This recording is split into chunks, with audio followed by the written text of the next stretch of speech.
Whoa! Whoa! Oh my god! A hand! It's a hand, guys! Jesus Christ. Okay, so obviously there's not a lot to unpack with this. And everyone at the death has made a video on this garbage by now. And there's not a whole lot to say. I don't know how everyone stretched these into huge videos. I really don't get it. There's not a lot to say. It's a hand, guys.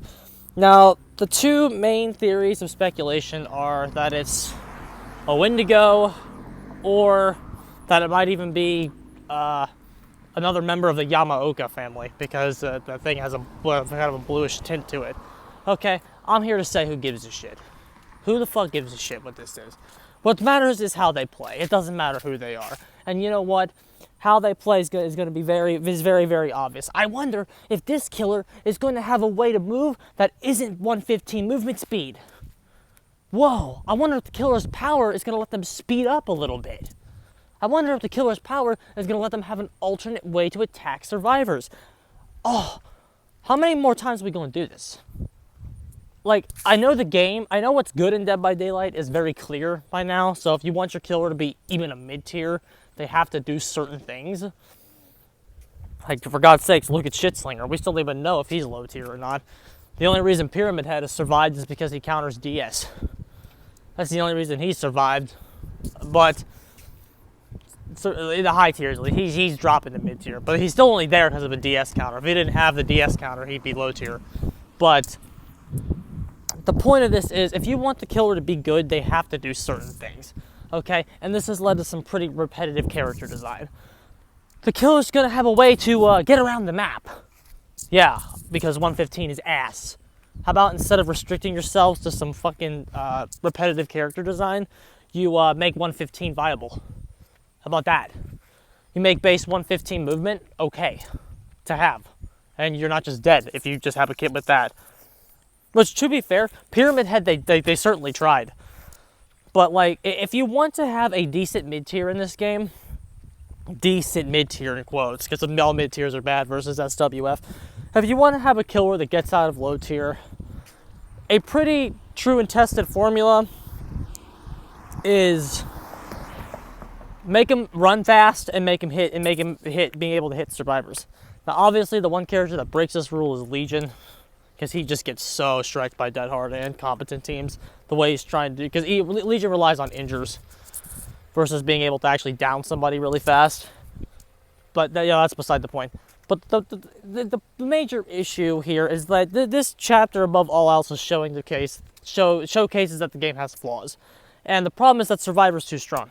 I don't know how many things got to come out where you can look at a teaser and go, wow, Survivor's OP. Like for real. Where am I getting that from? Because they're releasing another character that is going to have a alternate way to hit survivors. That's probably, and it's going to have another way to move fast around the map. Why do killers need to move fast around the map? Oh, because look at the Shitslinger. It doesn't matter how good your 1v1 game is, you're ever breaking out of mid-tier if you can't move around the map. You have to have both. But in the characters like Nurse and Spirit, Freddy, they have great ability to move and good 1v1 game. Doctor may not have good movement, but Doctor has what I call effective movement, where Doctor's never gonna miss a survivor. So like, even though he has 115, he's still gonna make the most out of everything he does because he has Static Blast, which combined with Whispers is a 100% effective way to find survivors, which no other killer in the game has. So obviously there's ways to make it work, and a lot of the reworks have been more creative and original than a lot of the newer characters. These newer characters are just slap them in, give them something to move, give them something to hit. It's getting redundant. And the way that you fix this is to nerf Survivor to make 115 viable, or buff 115. Hell, maybe even consider the concept of 120 movement speed. There are so many ways to redo the killer formula that they don't take, because it's easier to just go, well, we could just make this killer run really fast, and then it'll be all right. Seriously. Let's just make the killer go fast. Go fast or go stealthy. Like, how about you give a killer 125 movement speed base? Like, how about that?